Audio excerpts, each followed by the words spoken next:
Bonjour tout le monde, nous voici pour une autre petite session de catéchèse et de magie.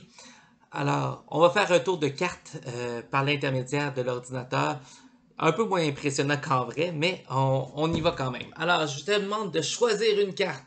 Alors, oui, celle-là, ok, d'accord. Alors, bon, là avec la caméra, on fera pas de cachette. Je sais que c'est laquelle carte, c'est un as de carreau. Mais ce qui va être un peu plus impressionnant, c'est que je vais réussir à la faire changer de côté. Alors, je brasse mon paquet et ensemble, on va dire abracadabra et on va claquer les doigts dans 1, 2, 3, abracadabra. Et logiquement, elle devrait s'être retournée. Alors, on la voit ici, notre belle as de carreau. Donc, l'as qui s'est retourné. On va faire un autre tout petit tour. Vous allez voir, bien simple, on a un anneau orange ici. Ensemble, à 3, on dit abracadabra. 1, 2, 3, abracadabra. Et il est devenu jaune. Deux petits tours pour parler de transformation. Donc, l'anneau orange qui devient jaune. La carte qui s'est retournée. Je parle de transformation et de retournement parce que c'est deux mots qui font appel à ce qu'on appelle la conversion. La conversion, c'est-à-dire accepter de changer son cœur. Dans l'année, on a deux moments spéciaux qu'on appelle des moments où est-ce qu'on va axer sur la conversion, nous les chrétiens.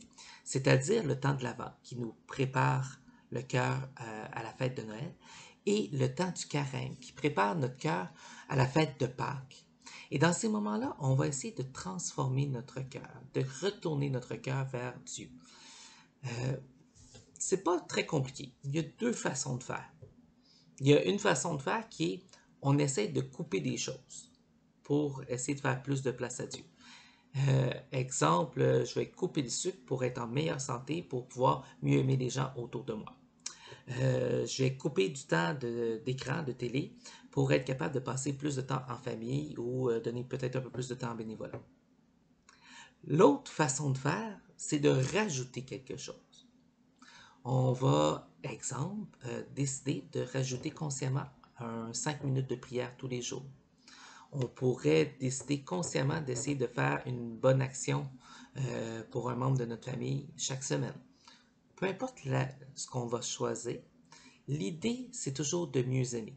Que ce soit en coupant quelque chose ou que ce soit en ajoutant quelque chose, notre objectif est de convertir, de transformer, de retourner notre cœur pour qu'il soit plus près de Dieu et ainsi plus près des autres. Sur ce, je vous souhaite une belle journée.